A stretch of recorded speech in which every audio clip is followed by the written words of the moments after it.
مساء الخير، كيفكن؟ لساتكم متابعين معي بتحدي خسارة الوزن قبل ما يجي العيد.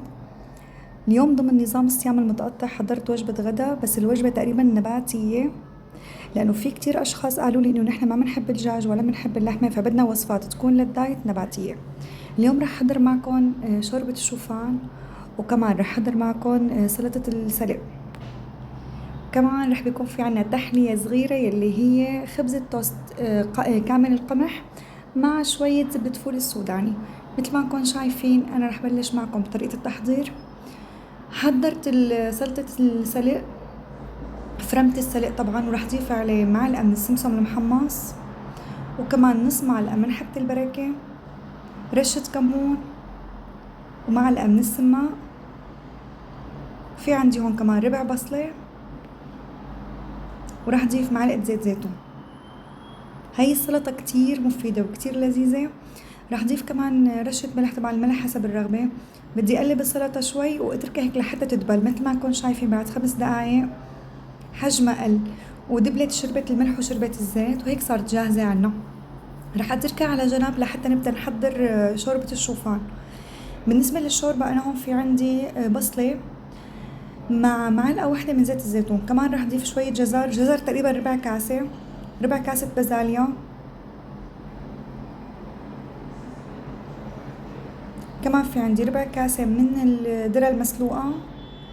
وهون ضلوع السلق يلي انا فرمتهم كمان عم احطهم فوق الخضرة. هيدي الوصفة من شوربة الشوفان كتير لذيذة وغنية بالخضرة، غنية بالفيتامينات، وبنفس الوقت مشبعة. رح اقلب الخضرة شوي بالزيت، بدي اياهم شوي يدبلوا. وهلا هيك صاروا جاهزين لحتى اضيف عليهم المي. رح احتاج ل3 كاسات من المي. هون عم ورجيكم ديتوكس، لا تنسوا تشربوا ديتوكس كتير بيساعد على خسارة الوزن. راح اضيف 3 كاسات من المي واترك المي لحتى تغلى. بهذا الوقت راح اضيف عليها شوي من زنجبيل المطحون،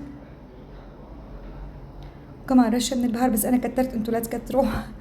وهذا عندي بودرة الخضار المجففة، في منها بالمولات بتكون عبارة عن بصل وثوم وكرافس، يعني كلها خضار مجففة. هون في عندي نص كاسة من الشوفان، ليكوا كيف بيكون حجمها.